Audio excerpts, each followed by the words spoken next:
Whatever it is that you're banking on that makes you terrified to lose, if it's not Jesus, it's an idol. What are you relying on? What are you scared to lose? Another way to help you identify your idols is to look at what you boast in. Look at what you brag about. Look at what you lift up for other people to see as great. Look at verse 23.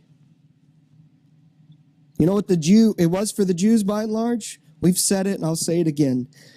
You who boast in, rejoice in, praise, brag about the law, dishonor God by breaking the law.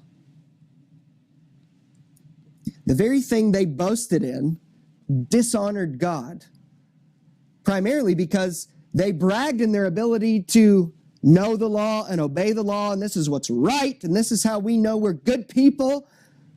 We think abortion's sinful. We think homosexuality is sinful. We think stealing's sinful. And they boasted in the fact that they had that, and yet they dishonored God because they broke the law too. I want you to see that it wasn't just the fact that they broke the law that God was dishonored, but it was that they relied on it and they boasted in it, and all the while they disobeyed it. For the Jew, they boasted in the law, their morality. What is it for you? What do you boast in? What do you want people to see about you that maybe you don't put it out there all the time, but in your heart you go, it'd be kind of cool if people saw that I did this or that I didn't do this. It'd be kind of cool if people saw what's really going on. These Jews boasted in their moral superiority. They took pride in the fact that they did not do terrible things or give approval to those who did. They rejoiced in that they did not suppress the truth of God and exchange it for a lie. They gloried in that they were guides to the blind, teachers to the ignorant. That sound like anyone today? Sadly, the same thing that the Jews easily fell into in the first century, many professing Christians fall into the same thing today.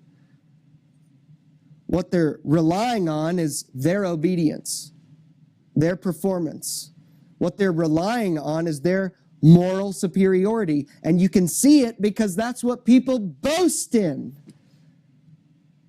It's always they, those liberals, or those crazy conservatives.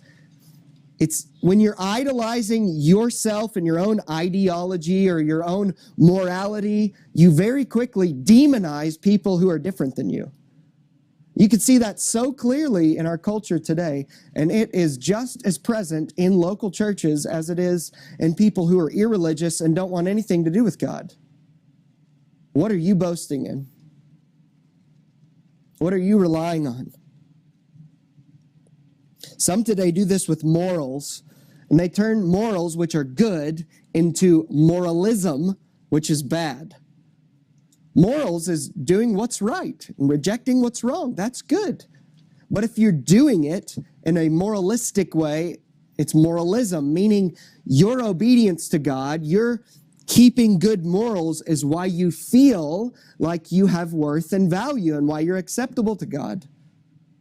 And so you're very nitpicky with other people, and you usually add to the law of God and try to get people to do things that that God never says you necessarily need to do or not do. You add these extra rules because we're proud of the fact that we're very moral people. Maybe that's not you. Maybe in the Reformed camp, that's not as big of a deal. But I tell you what is huge in the camp that most of us fall into, and that's relying on and boasting in right doctrine, good theology. Do you rely on the fact that you have good, healthy doctrine? Or are you just grateful for good, healthy doctrine because it allows you to know Jesus? You can see this very clearly. You just look at people's social media. Some of you don't use it, but some of you do. And you can see through what people post, typically, what they're boasting in and what they're relying on. People do this saying, Oh, those people have such ridiculous theology, and basically all they talk about is how other people have bad doctrine and other people have bad theology, and all they do is run prosperity, crazy preachers through the mud, but they hardly ever boast about Jesus.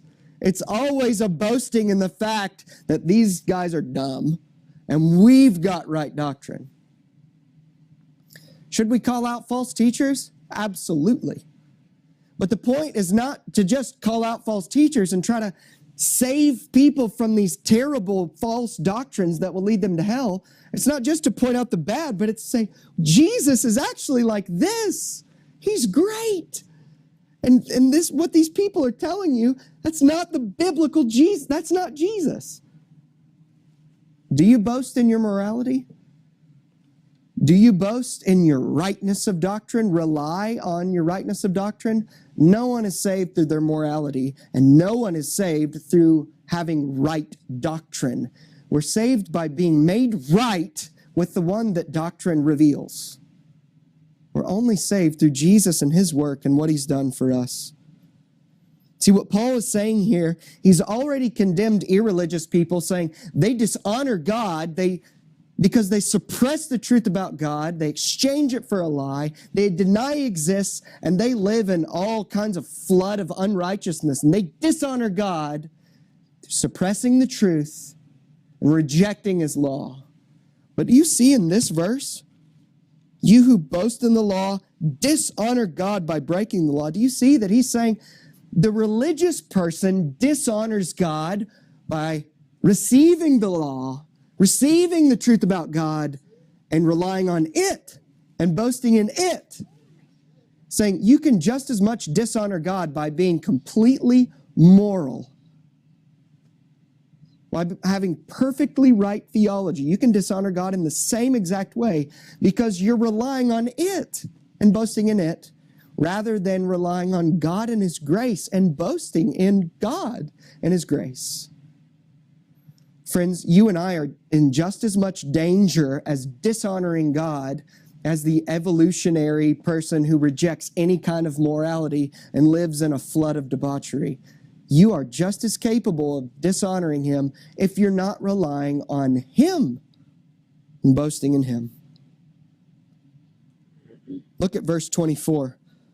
He quotes Isaiah chapter 52, verse 5, to give further evidence. He's saying, well, this was written long ago, that you dishonor God.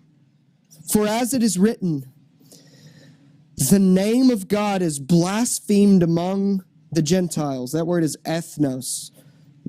It means among the nations, among all ethnicities of the world.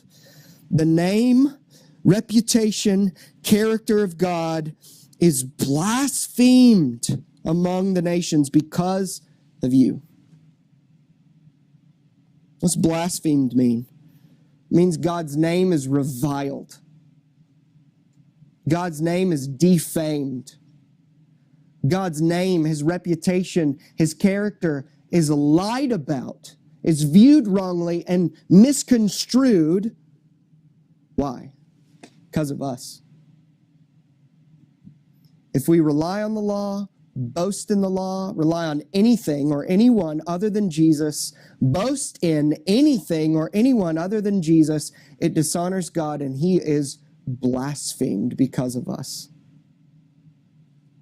So I ask you again, what do you rely on? What do you boast in?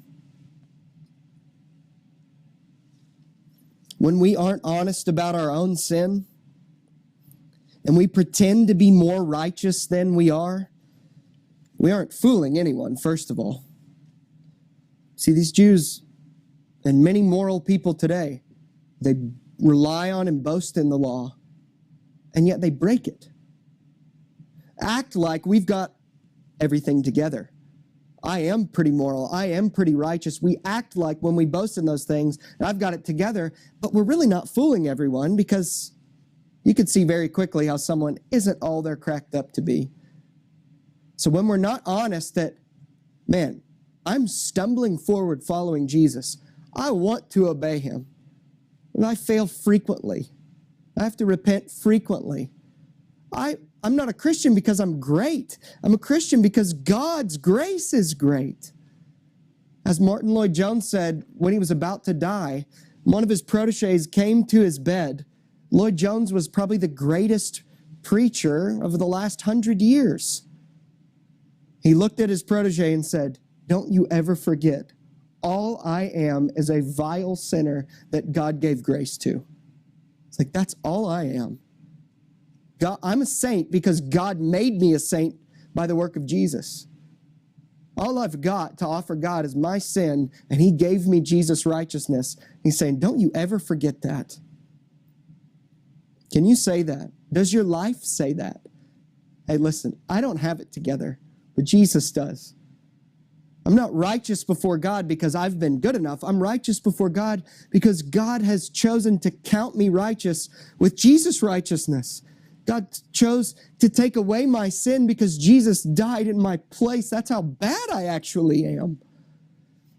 When we're not clear about our sin and we try to act like we're more righteous than we are, we don't fool anyone, and God's name is dishonored and blasphemed.